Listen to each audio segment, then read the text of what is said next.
2007 when XBRL US was developing the original US GAAP taxonomy. I'm going to go through a few logistical points, and then I will turn it over to Rob. As we go through the program, if you encounter any kind of technical difficulties, please send us an email to support@xbrl.us, and we'll do our best to get you back and online. This call is going to be recorded, and we'll be posting the replay later on, and you should be receiving that tomorrow in your email. We're also offering CPE credit for the program, and so at 2 points during the call, I'll be covering a couple of poll questions. So if you are getting CPE credit, make sure that you respond to those poll questions so that we can record your answers and get you your CPE credit. So with that, I'm going to turn over to our next slide, and I'm going to turn it over to Rob Blake, who's going to introduce our speakers. Michelle, thank you. Welcome everyone, echoing your sentiment to today's webinar regarding IFRS tagging. I appreciate your introduction. It does seem like just yesterday you and I met, and I'm still glad that you're inviting me to calls like this. Excited to be here, excited to help moderate today's session. When we think about today's session, it's fairly logical in the sense that this is the 4th IFRS session that XBRL US has hosted. The first session focused on SEC and IFRS taxonomy overview information back in May, while the next 2 sessions focused on deep diving around the taxonomy, the IFRS taxonomy. It's only logical then that today is focused on tagging, with an underlying theme on all of these sessions focused on helping registrants and their related service providers get information right. Get this IFRS information right in terms of getting it ready for submission to the SEC.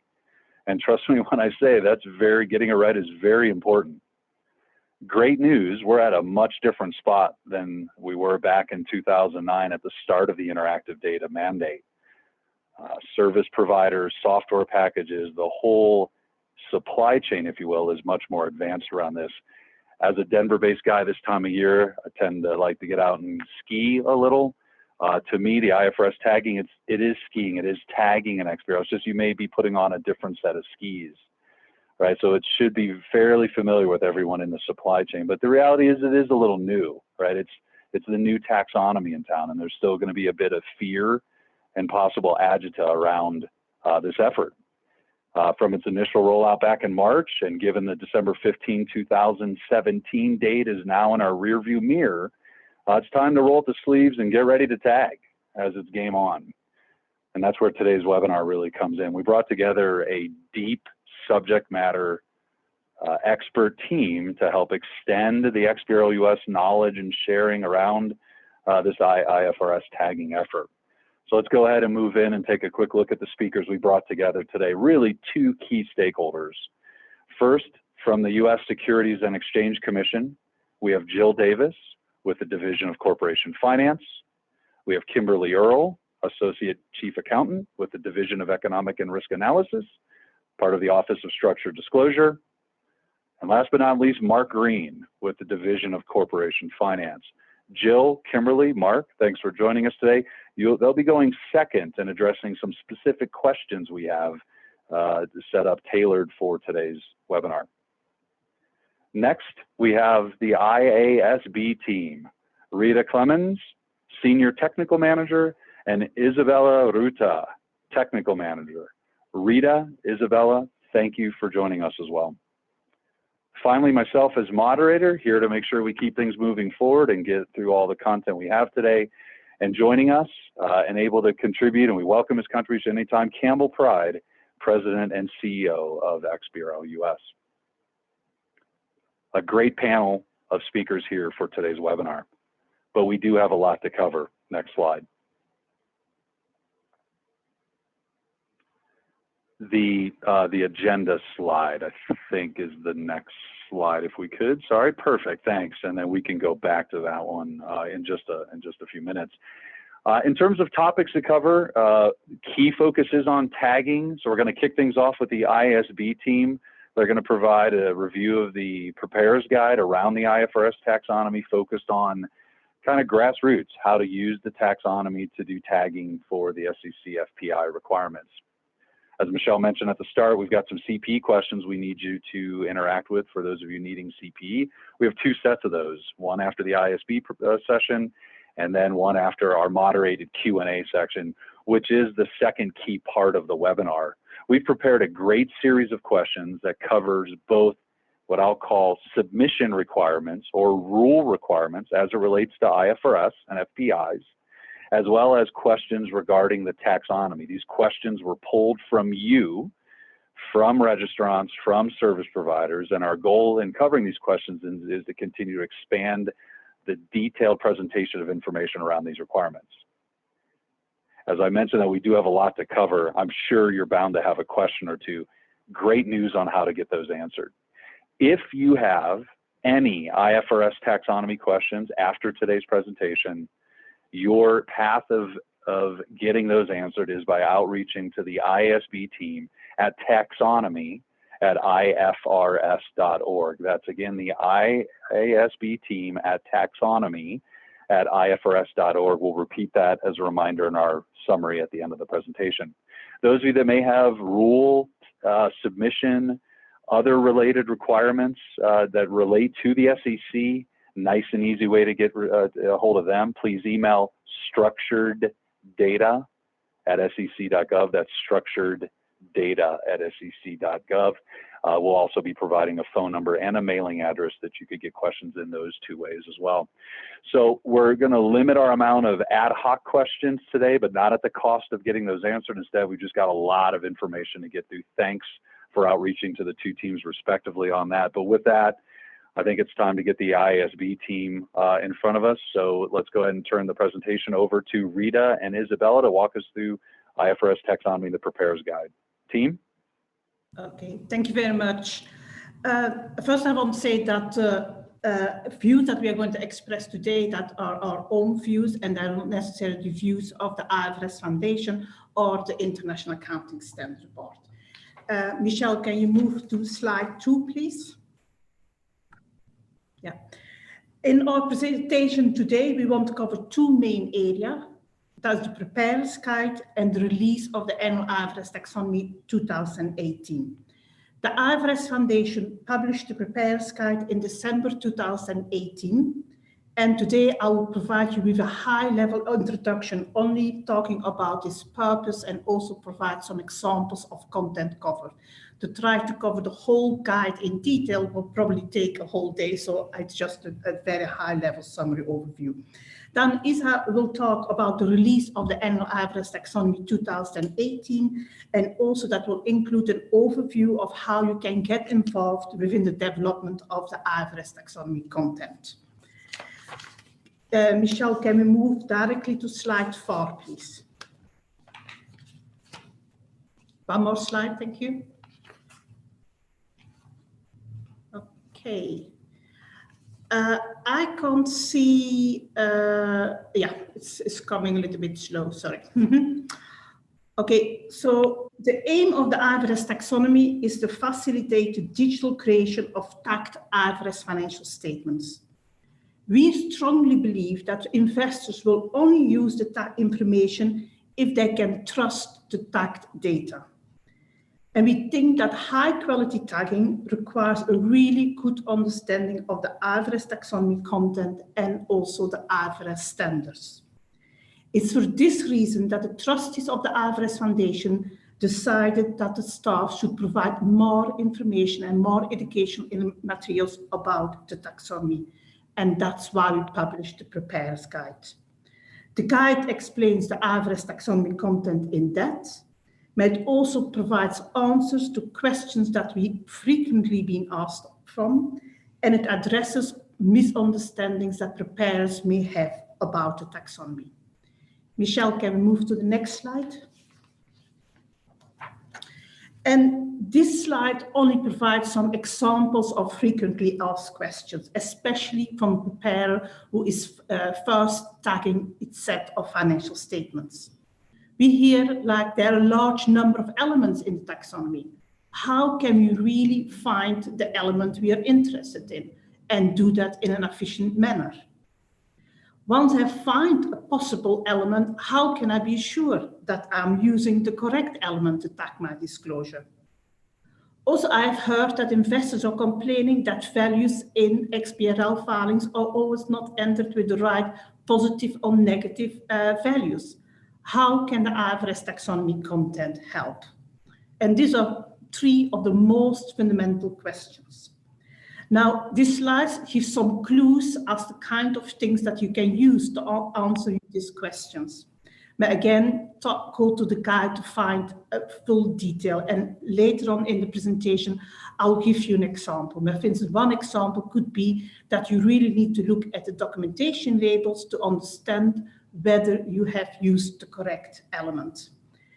Michelle can go to the next slide.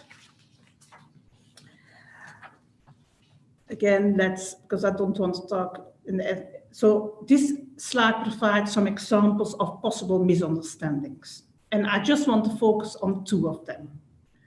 We have heard that some preparers are saying, look, you have a particular calculation for an IFRS taxonomy element, and the components of that particular element which I have for my disclosure are not exactly the same. For instance, we may have said that operating profit is gross profit minus SG&A. In my financial statements, I have operating profit is gross profit minus selling expenses, minus impairments, minus other operating expenses. And because these calculations do not match, I cannot use the element operating profit that exists within the IFRS taxonomy. That is not necessarily correct. And again, please look at the guide, which will explain that a little bit more in depth. Another example is common practice. The IFRS taxonomy content includes elements for disclosures that are commonly reported by companies in practice when applying the IFRS standards. These elements are not disclosure requirements, meaning they are not explicitly required by the IFRS standards, and also they do not provide guidance as to what the preparer should disclose, should present, or should tag. Their sole purpose is to reduce the number of extension elements. However, when we consider these common practice elements, we also had to make fine balance between a taxonomy that is still easy to navigate and the level of detail that we include within the taxonomy. And our benchmark so far has been that we include an element within the IFRS taxonomy when we have evidence that this particular element is disclosed by 10% or more companies in a representative sample. So we do not have elements for all possible entity-specific disclosures. Michelle, can we move on to slide 7? Yeah. Now, it's also very important to point out what this guide does not cover, because now and then we get questions on particular areas that the IFRS Foundation cannot answer. When you tag IFRS financial statements, it requires an understanding of the content of the IFRS taxonomy. This is covered within the scope of the guide. And if you have any questions about the content of the IFRS taxonomy, please address them to us. However, tagging also requires a good understanding of the filing rules of a filing system owner and also selecting appropriate software. Now, on the latter two, we cannot comment, and as such, you will not find any information about that within our guide. And we also, when you address questions to us about this, we cannot comment on that because it's not within the scope of the activities of the IFRS Foundation. Michelle, can we move to the next slide? Now, very quickly, for those who have not read the guide or who are not, who do not know yet about the guide, you can find the guide on the IFRS Foundation's website. It's freely available, and you find it under the tab General Resources under the IFRS Taxonomy webpage. Also on that particular page, there's a lot of additional resources you may be interested in. For instance, there are illustrative examples where we have used the illustrative examples of the IFRS standards, and we have tagged them using the IFRS taxonomy, which again gives you some additional information as to how you can tag your IFRS financial statements. Michelle, can we move on straight to slide 10? Yeah. Because I just want to give a very simple example of the kind of content you may find within the guide. Assume that a company has a disclosure, and disclosure has a label issuance of debt, and it's presented within the statement of cash flow. Now, also I'm going to assume in my example that the person responsible for tagging has a reasonable knowledge of the IFRS standards. For instance, I am assuming that this person knows that this is a disclosure that has been provided in accordance with IS7. And also this person may even know that this is one of the examples that has been provided under paragraph 17C of IS7. And you see that paragraph to the right-hand side of your screen. Now, the example, this knowledge of the IFRS standards can help prepare, understand where to find an element, and to understand as well whether they have selected the correct element. And I'll illustrate that in the next slide. Michelle can move to slide 11. Yeah. Let me first think about the first question that a preparer may have. Where can I find an element? How can I navigate the IFRS taxonomy? Because there are so many elements. Within the IFRS taxonomy, all elements are grouped in presentation groups, and these presentation groups are based on the standards to which these elements relate. For instance, for our disclosure relating to cash flow, within the taxonomy, we have 3 presentation groups. The first 2 presentation groups here on the slide reflect the disclosure and presentation requirements of IS7, and also the illustrative examples mentioned within IS7 or in the accompanying materials to IS7. In the latter presentation group provides all common practice elements relating to IS7. Now, taking back to our example, we assume that this preparer had a good knowledge of the IFRS standards. Therefore, it could be reasonable to assume that this preparer may know that this is one of the examples mentioned in IS7. By just knowing that, this preparer may first try to look at the presentation groups mentioned here on the slide, namely 510,000 and 520,000. And if a preparer does not find a correct element there, then they can navigate the taxonomy further using, for instance, label searches or searches on references. But in this particular case, it's relatively simple. This particular element, there's likely to be an element for this particular disclosure in these 2 presentation groups. Michelle, can we move to slide 12? So when this preparer is looking and navigating through this particular presentation group, he finds or she finds an element with the label proceeds from borrowings. Now, the standard label used within the IFRS taxonomy gives already a good indication about the accounting meaning of the element.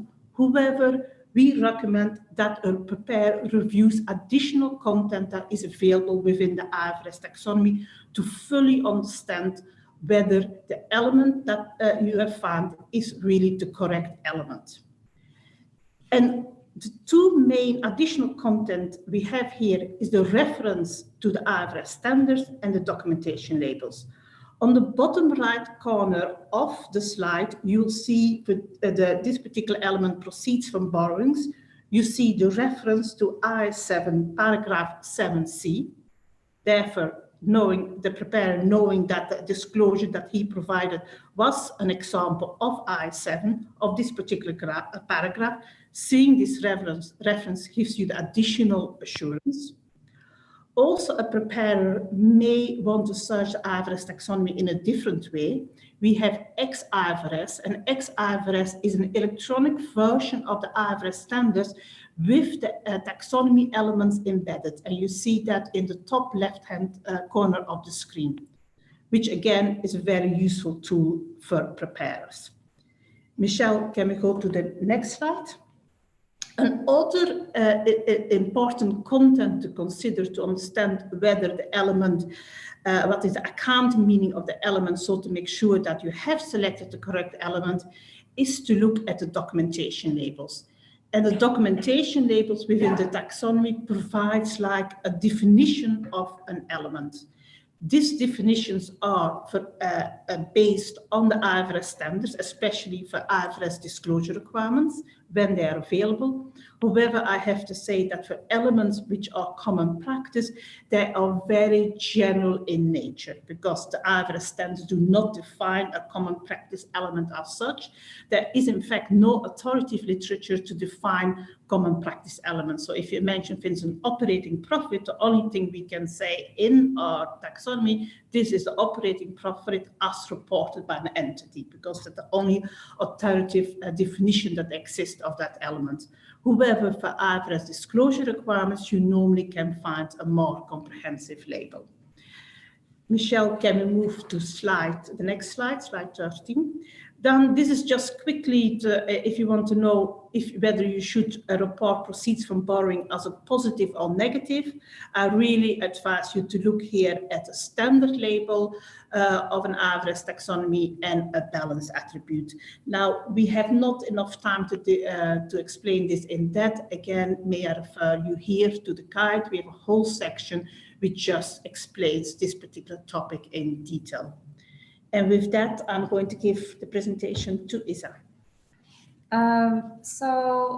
With the next slide, I just wanted to explain that in this part of the presentation, I will explain the progress towards the release of the annual 2018 taxonomy. And I will also use this opportunity to discuss the due process that we follow in developing the annual taxonomy, and more importantly, how everyone could get involved in development of the IFRS taxonomy. So on slide 16, you can see the progress towards the release of 2018 taxonomy.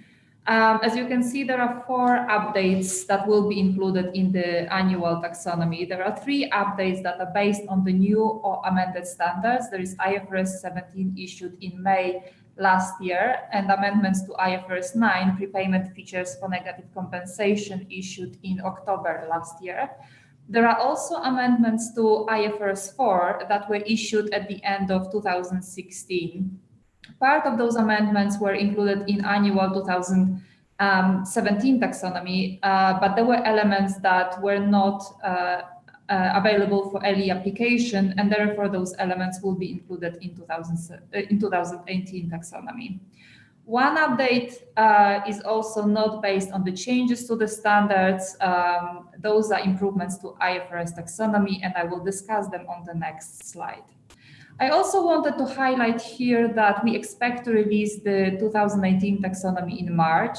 As you can see from this diagram, we are quite close in finalizing all the updates. We have finalized already IFRS 17 in January. The deadline comment letter for amendments to IFRS 9 and the annual improvement has ended, and now we're preparing the summary of the feedback received, and we will share that feedback with our consultative group at a public meeting on the 8th of February. Now, on the next slide, I will go through the due process steps for developing IFRS taxonomy in more details. So you can see on the slides, we've got like 2 work streams that show the 2 types of the updates to IFRS taxonomy. First types are changes to the IFRS taxonomy based on the new or amended IFRS standards. The technical oversight over those changes is similar to the one for the IFRS standards and belong to the board. The second type of changes to the IFRS taxonomy, those are the changes based on the general improvements that are coming primarily from the external feedback we receive. There are also changes to the IFRS taxonomy based on the review of the reporting practice. This means that IFRS taxonomy includes elements that are not specifically mentioned by the IFRS standards or supplementing materials, but are commonly reported by entities. And this ensures that the numbers of extensions entities need to create to tag their financial statements is limited. The technical oversight over those changes is done by the taxonomy review panel that consists of 3 to 5 board members.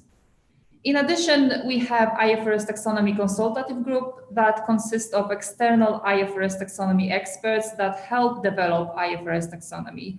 Meetings or calls with our consultative group are public and are available to listen on our website. The workstream overall for developing the IFRS taxonomy is similar in nature to the way the IFRS standards are developed.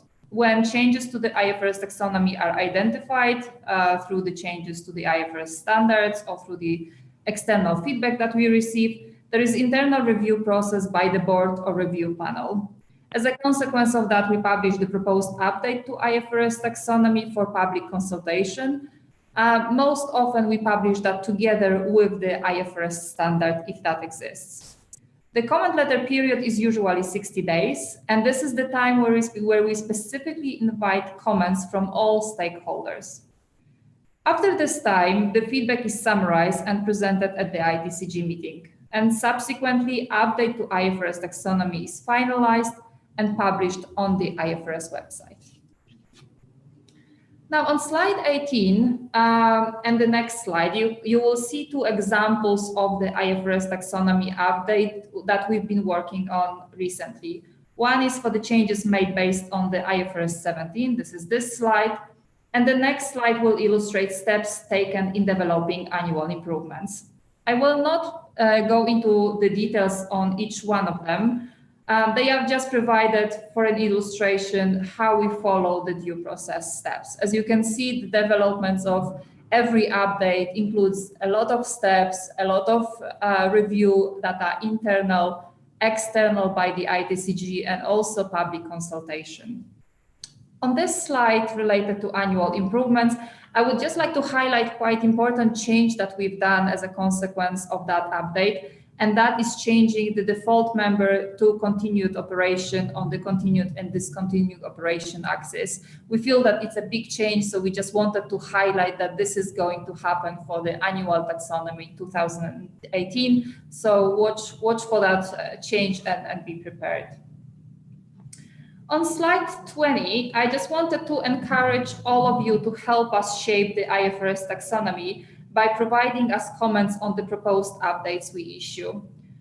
To just stay up to date, I would also recommend signing up for the email alerts regarding IFRS taxonomy, where you will see all the developments of the IFRS taxonomy, such as ITCG meetings or any documents that we published, so you can comment on those developments. On slide 21, again, I wanted to encourage you to contact us regarding any other comments and ideas for the IFRS taxonomy improvements. It doesn't have to be when we have the comment letter period. It can be at any time where you feel like you have something to say and you can improve IFRS taxonomy. I would like to just highlight here that we could not answer every comment or every questions, but we will consider them and they might result in changes to the IFRS taxonomy or supporting materials.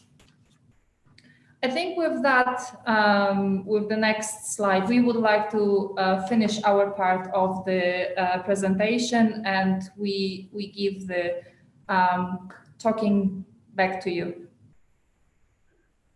Rita, thank you very much for the Preparer's Guide overview. And to your last point, I know there's a lot of information to cover. Appreciate your openness to have anyone email you questions at the taxonomy@ifrs.org website. But with that, wrapping up the first part of our formal agenda, I think we've got some CPE questions that are up next. So Michelle, if you wouldn't mind walking us through those. That's great. Thanks very much, Rob. Yes, we have a couple of poll questions, and I'm going to bring the first one up on the screen here. So please be sure to click on the button that you think most accurately represents the answer to the question if you're getting CPE credit. So the first question is, what is the purpose of the Preparer's Guide for the IFRS Taxonomy? Is it response number one, to help preparers understand the difference between US GAAP and IFRS taxonomies? Is it to help data aggregators know how to work with XBRL formatted IFRS data? Or three, is it to help preparers understand the content of the IFRS taxonomy to improve the quality of tagging? So we'll give everyone, a few seconds here to complete this. We'll give it about a 1 minute total, so we've got about another 15 seconds to go, and then we'll move on to our second poll question.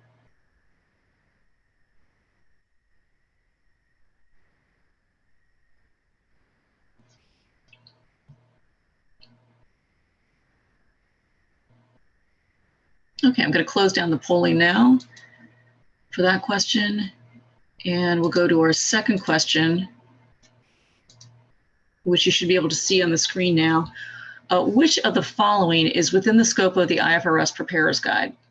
Understanding the content of the IFRS taxonomy, selecting an appropriate tagging software, or understanding the rules of the filing system owner? Which answer do you think is most accurate?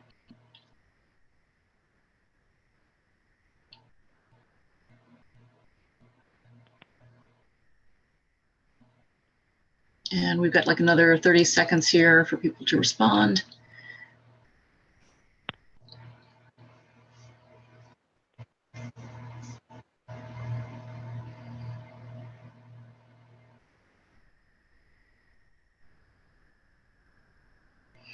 And for those of you getting CPE, make sure that you stick around because we will have 2 additional poll questions at the end of the session. Okay, so I'm going to end the polling now, and we're going to go back to our program. And first, what I'm going to do is, hang on 1 second, I've got to move to our other set of slides again.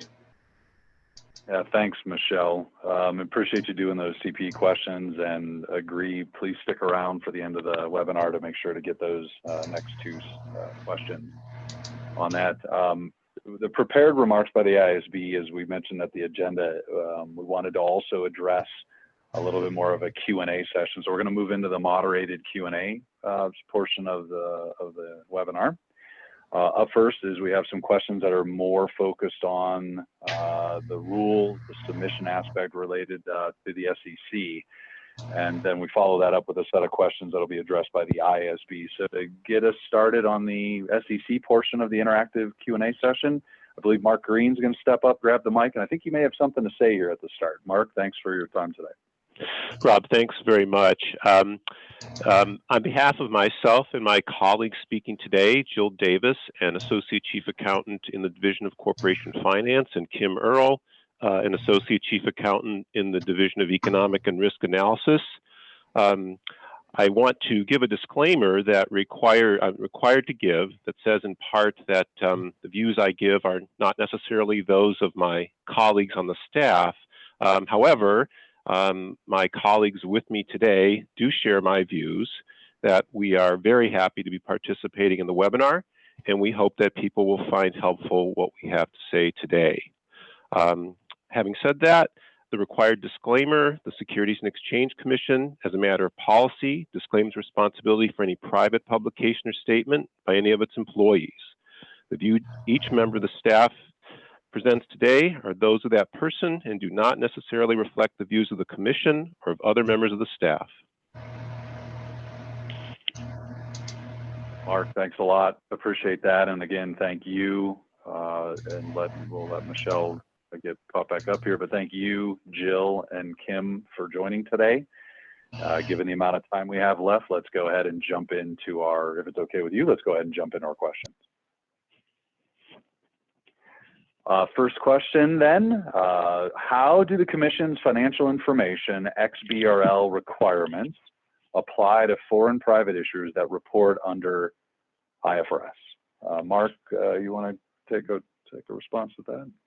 Sure, I'll be happy to.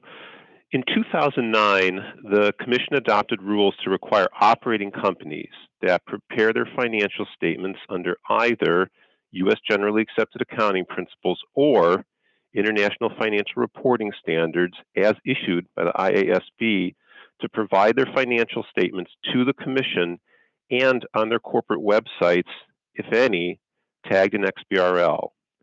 The requirements were intended to make financial information easier for investors to analyze and to assist in automating regulatory filings and business information processing. The requirements to submit and post financial information in XBRL apply to Securities Act registration statements and Exchange Act periodic and current reports, and the application comes through the exhibit requirements of Item 601B101 of Regulation SK and Forms F10, 20F, 40F, and 6K. These exhibit requirements specify when information in a filing triggers the requirement to submit and post XBRL in the manner provided by Rule 405 of Regulation ST. Rule 405 sets forth the basic content, format, submission, and posting requirements for the XBRL and requires that the XBRL be submitted in accordance with the Edgar Filer Manual available on the Commission's website. The Edgar Filer Manual contains additional formatting and submission requirements, such as the requirement to use a taxonomy specified on the Commission's website. On March 1, 2017, the Commission issued a notice announcing that the IFRS Taxonomy was specified on its website that day and discussing the history of that specification and its implications for foreign private issuers that prepare their financial statements in accordance with IFRS as issued by the IASB and are subject to Rule 405. In essence, the notice stated that these issuers may immediately begin submitting their financial statements in XBRL, but would not be required to do so until their first annual report on Form 20F or 40F for a fiscal period ending on or after December 15, 2017. As adopted in 2009, the XBRL rules included time-limited provisions related to reduced detail tagging and modified liability. These provisions have all effectively expired. Consequently, all issuers are now required to provide full detail tagging, and the modified liability framework no longer applies. The rules still provide, however, that any filer submitting financial statement XBRL for the first time may submit its XBRL by amendment to the form with which it otherwise would be required to appear if the amendment is filed no more than 30 days after the earlier of the due date or filing date of the form. This grace period you can find in Rule 405 A2 2i of Regulation ST. And that's our synopsis. Mark, thank you. In summary, lots of moving parts. And I think to reinforce, it's important that the original rule back in 2009 and the notice on March 1st, registrants have to take that as a collective. So I know you provided a very detailed review on that, but I do think you covered all the key parts. So thanks for that. Second question, kind of in the moving parts model as a continuation. Tagging is important, but there's also other technology components. May an issuer submit financial statement information to the Commission using the inline XBRL format? Mark, you want to continue on? Sure, I'll be happy to.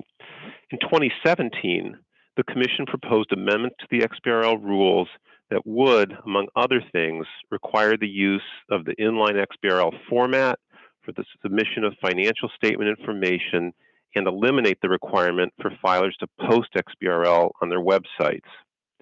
Inline XBRL allows filers to embed XBRL data directly into an HTML document, eliminating the need to tag a copy of the information in a separate XBRL exhibit. Inline XBRL would be both human readable and machine readable for purposes of validation, aggregation, and analysis. Now that's just a proposal.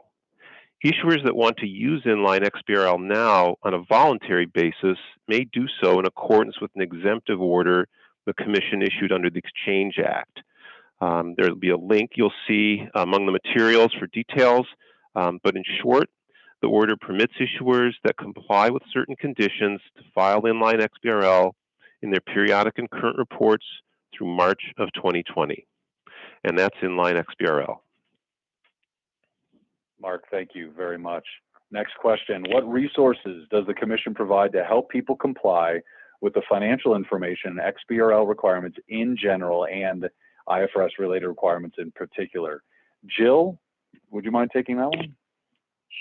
Sure, I'd be happy to. And I think this is actually a really important question because we want people to make sure that they know if they have questions that they can reach out to us. So I'll just talk a little bit about ways that they can do that. We'll just think about information that's already on the website where they don't need to pick up a phone call. The Commission posts information on its website at sec.gov and makes its staff available to respond to questions related to XBRL requirements.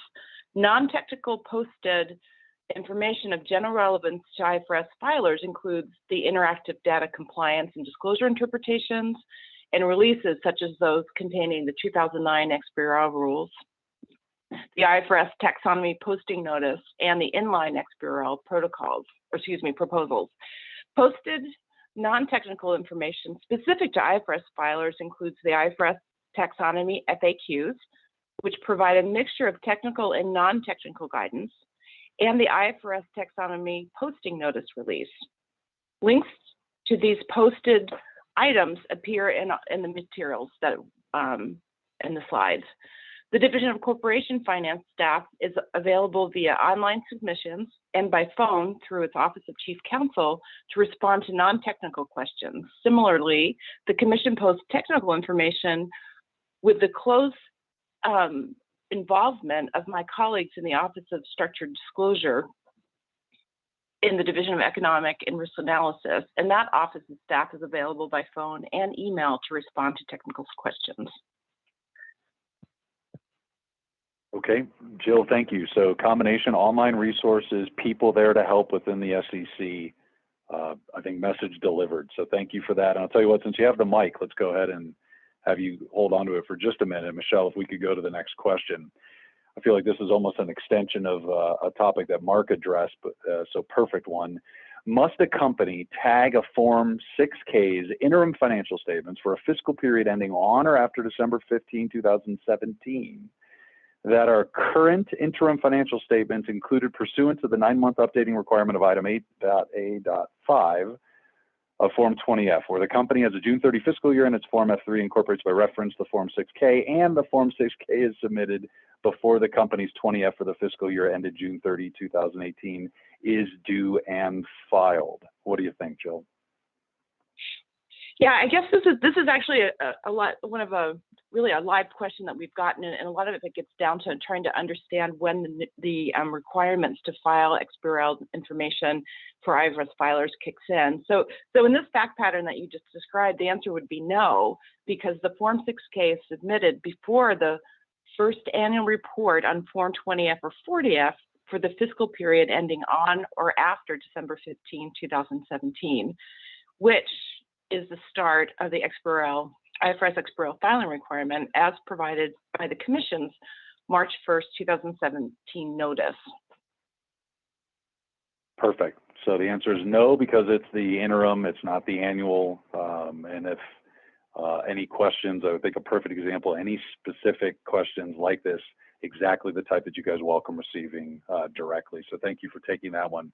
Michelle, let's go ahead and move on to the next slide. We've got a couple of additional questions.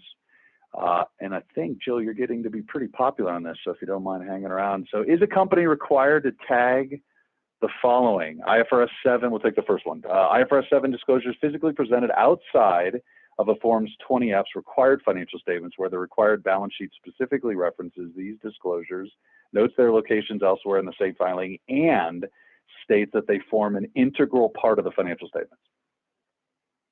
The quick answer to that is yes.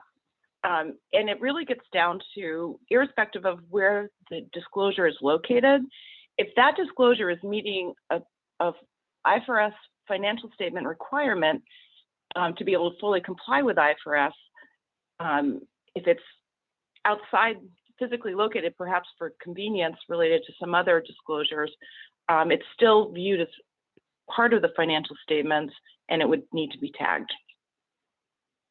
Okay.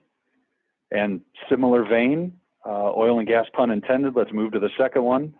The supplemental oil and gas disclosure, item 18 of Form 20F, requires where it appears after the expressly labeled financial statement footnotes or in another part of the filing.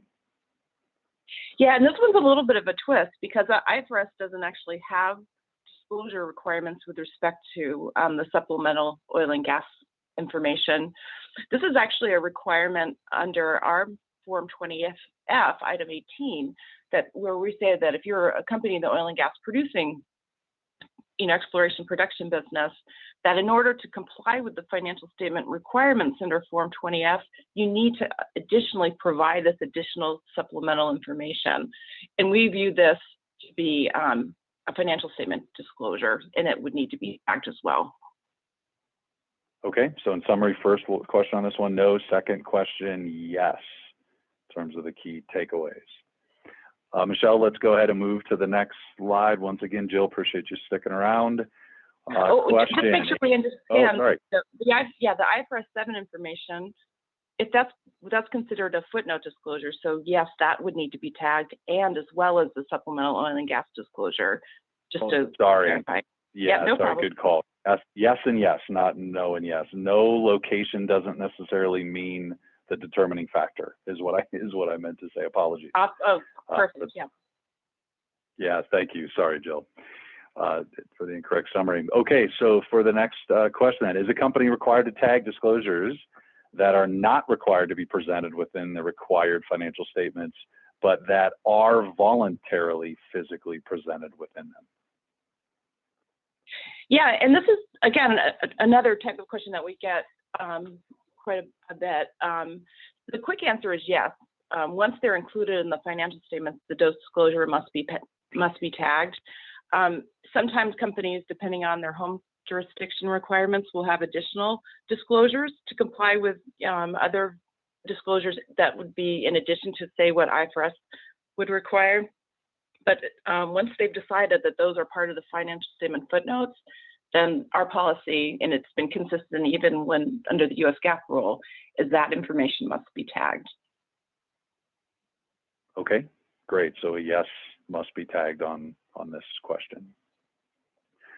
Michelle, next slide. This is a long one, everyone hang with me. Is a company required to tag financial statements it provides under the requirements of rules 305, businesses acquired or to be acquired, 309, subsidiaries not consolidated 50% or less owned persons, 314, real estate operations to be acquired, or 316, affiliates whose securities collateralize an issue registered or being registered of Reg SX or prepares as pro forma financial statements under Article 11 of Reg SX. And this actually is this is a great example of where, when we're talking about resources, places to look where you have, very clear answers. And in this case, this is actually specifically addressed in the 2009 XBRL adopting release. So even though you have now an IFRS filer needing to comply with those rules, these would equally apply to that filer. So the answer, as stated in the release, is that no.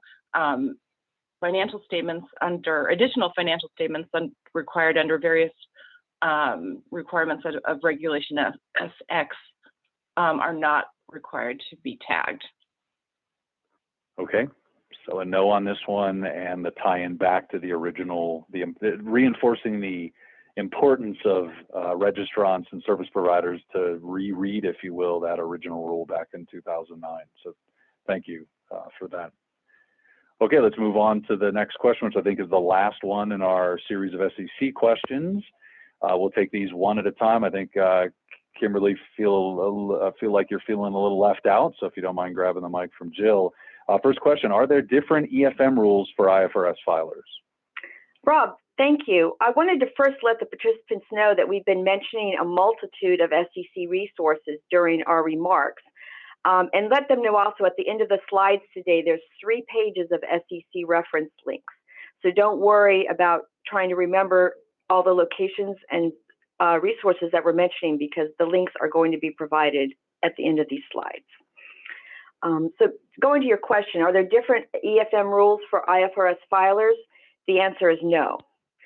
The EFM provides certain technical requirements for filers to prepare, validate, and submit EDGAR acceptable filings in XBRL format, but it's taxonomy neutral.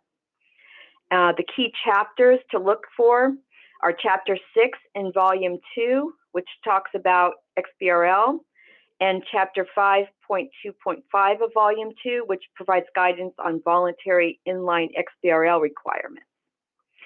You should know that the EDGAR filer manual is periodically updated as part of an EDGAR release, and you can refer to the SEC's EDGAR Technical Specifications webpage for updated information on when the EFM is updated. Okay, and then thanks, Kimberly, for the reinforcement. I was going to hold out and let the registrants know they were going to be quizzed on all of the SEC answers, but I guess you exposed that as being untrue. So yes, we have a series of links at the end of the presentation to make sure everyone has takeaways on this. And then EFM-wise, latest one, version 44, I think SEC updated it, approved December 2017, a link provided directly to the current one at the end of the presentation. So thanks, Kimberly, for that. Second question, please discuss accepted SEC taxonomies, the taxonomies webpage updates, and SEC maintained taxonomies.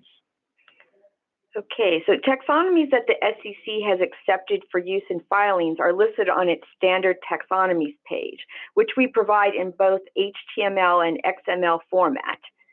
The links to those pages, again, are provided at the end of these slides.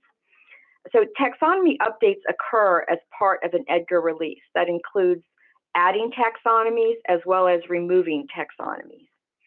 As a courtesy, the Office of Structured Disclosure sends news on taxonomy updates to its email list.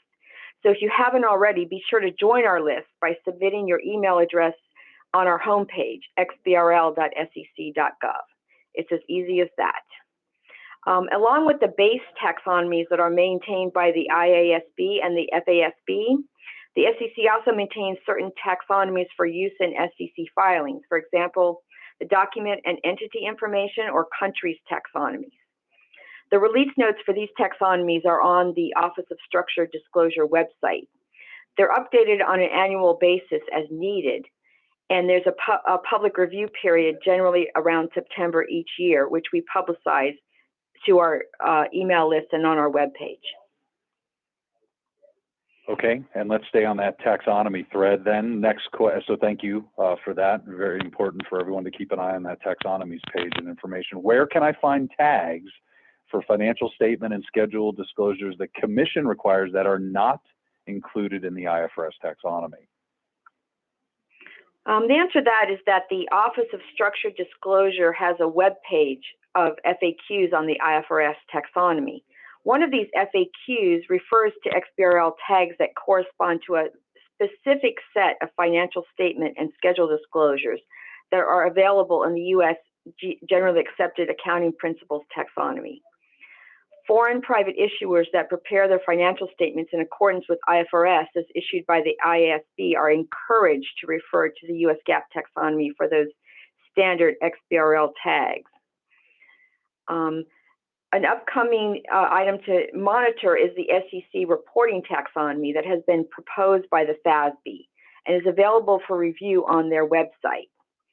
It has not been accepted for use yet by the Commission, but please stay tuned for future updates and guidance on this topic. Kimberly, thank you. Jill, Mark, thank you as well. We appreciate your feedback and the definitive answers on the questions posted around the SEC.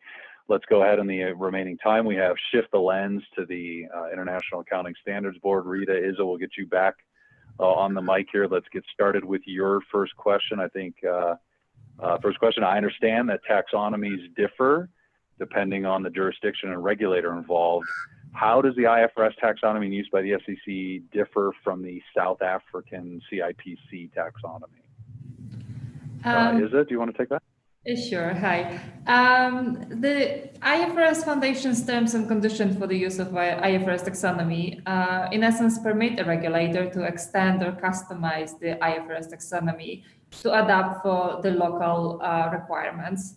For example, a regulator could extend the taxonomy by adding new elements, for example, IFRS disclosures that are commonly reported within the particular region. They can also customize the IFRS taxonomy, for example, by not using some IFRS taxonomy element labels, but requiring the use of entity-specific labels. The IFRS Foundation as such does not comment on the specific regulatory customization and extensions of the IFRS taxonomy.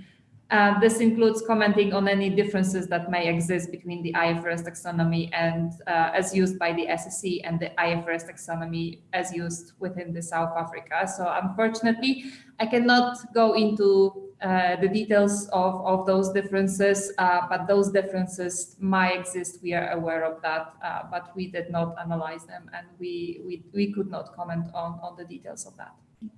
And I think just to add to it, like the IFRS standards are used now in a large number of jurisdictions. The IFRS taxonomy is increasingly used in a large number of jurisdictions, so it becomes really extremely difficult for us to remain aware of the different customizations and extensions regulators may do. And we also don't think it's within the scope of the activities of the IFRS Foundation to comment on that.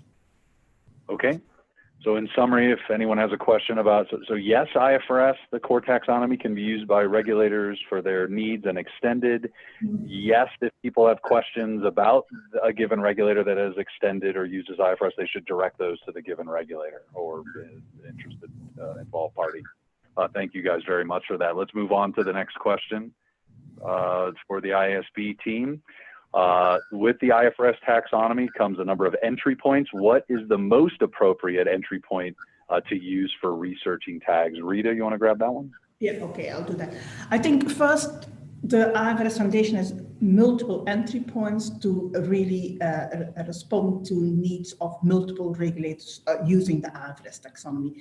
Now, I think the labels of many of these entry points are self-explanatory. So you have the IFRS full entry point that really means this contains the files for IFRS full reporting, whereas the IFRS for SMEs contains the files for IFRS SME reporting.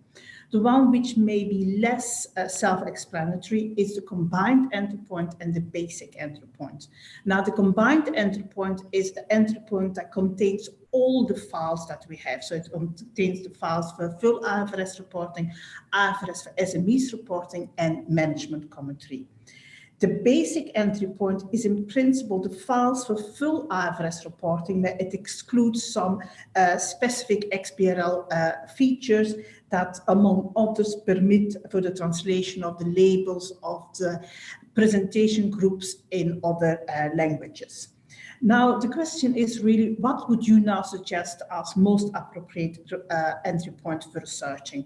And what I'm going to give you as answer, I really want to emphasize that it's really no answer as to what extension link bases or what kind of files you must submit to a regulator. It's more from, if you want to find the correct element, what entry point should you be using?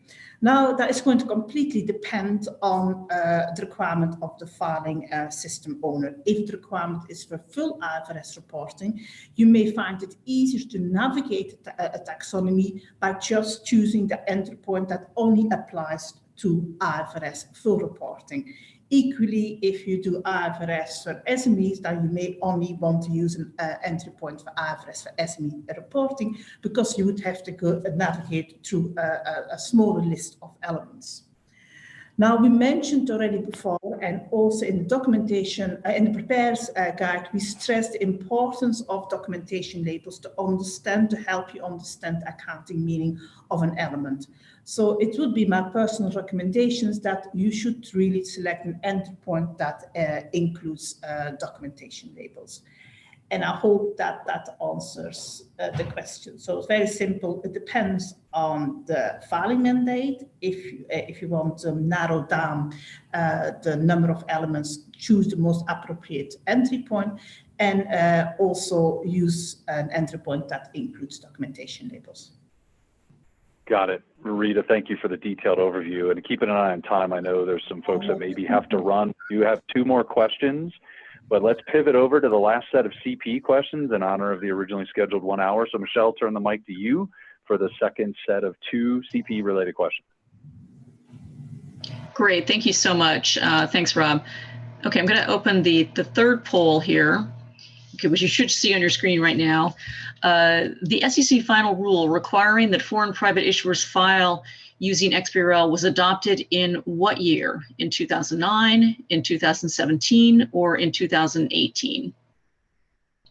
So if you could just take a look at the screen, click on the button that you think is appropriate, and then we'll move on to our final poll question. So I'm going to give this like another 20 seconds or so. So if you can just take a look at the screen here.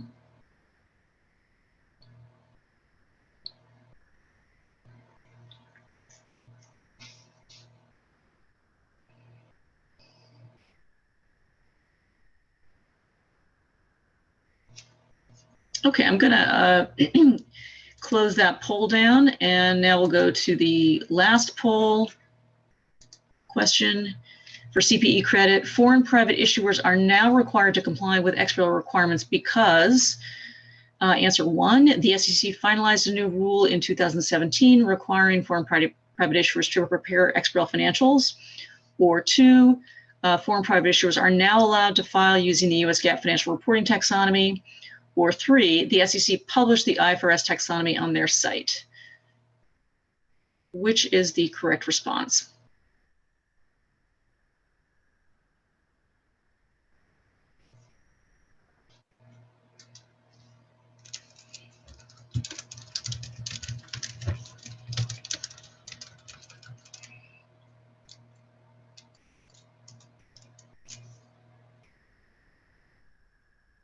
Okay, I'm going to close down the poll now. So if you could just quickly click on the response that you think is most appropriate.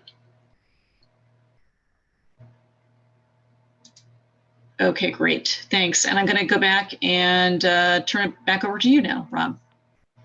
Thanks, Michelle. And again, for those that have to leave, we understand we've just got 2 more ISB questions. We will be following up the presentation with the material presented today, as well as the link information that Kimberly mentioned. That'll include both SEC and ISB links. But quickly, let's wrap up. 2 questions for the ISB team. I think Isa up front, are there table text block tags in the IFRS taxonomy to accommodate level 3 tagging?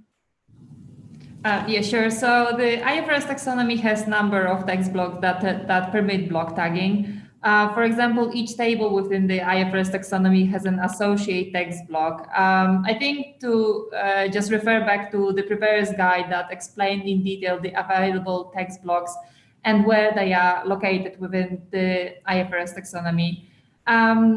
Just as a general remark, the IFRS taxonomy is globally in many filing systems, and as such, the IFRS Foundation does not label or define text block as specific to table block tagging. That implies that many text blocks within the IFRS taxonomy can be used interchangeable for different levels of tagging, and as long as the accounting meaning of an element is matching.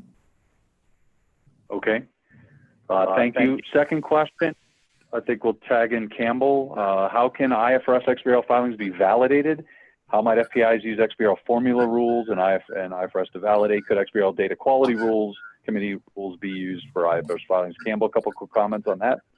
Yeah, sure. Thanks, Rob. On the first one, the XBRL formula was provided with some of the IFRS taxonomies, so they definitely can be run through an XBRL formula validator. In addition, the DQC, or the Data Quality Committee, we are actually committed to producing some rules for the IFRS taxonomy, and they'll be coming out in the next release of rules we have. And they're really going to be checking that the document and entity information is being prepared properly. And it basically focuses on errors that we've seen in US GAAP filings, and we expect the issues we saw there would probably be the same with IFRS filings. So you should be able to run those in the next couple of months. Okay. Campbell, thanks, and thanks for the data quality committee's continued work on, kind of back to my opening on the getting it right part, helping with that, so thank you. We have one more question. Let's go ahead and move to the next one. I know we're 5 minutes over. Promise we're wrapping up quickly after this. ISB team, how can I report the location of information within the primary financial statements? Is there a specific axis within the IFRS taxonomy to indicate income statement location? Isa? Thanks. So some IFRS standards do require entities to disclose in which line item in the primary financial statements a particular amount has been included. And this has been modeled in the IFRS taxonomy most often as a text type element.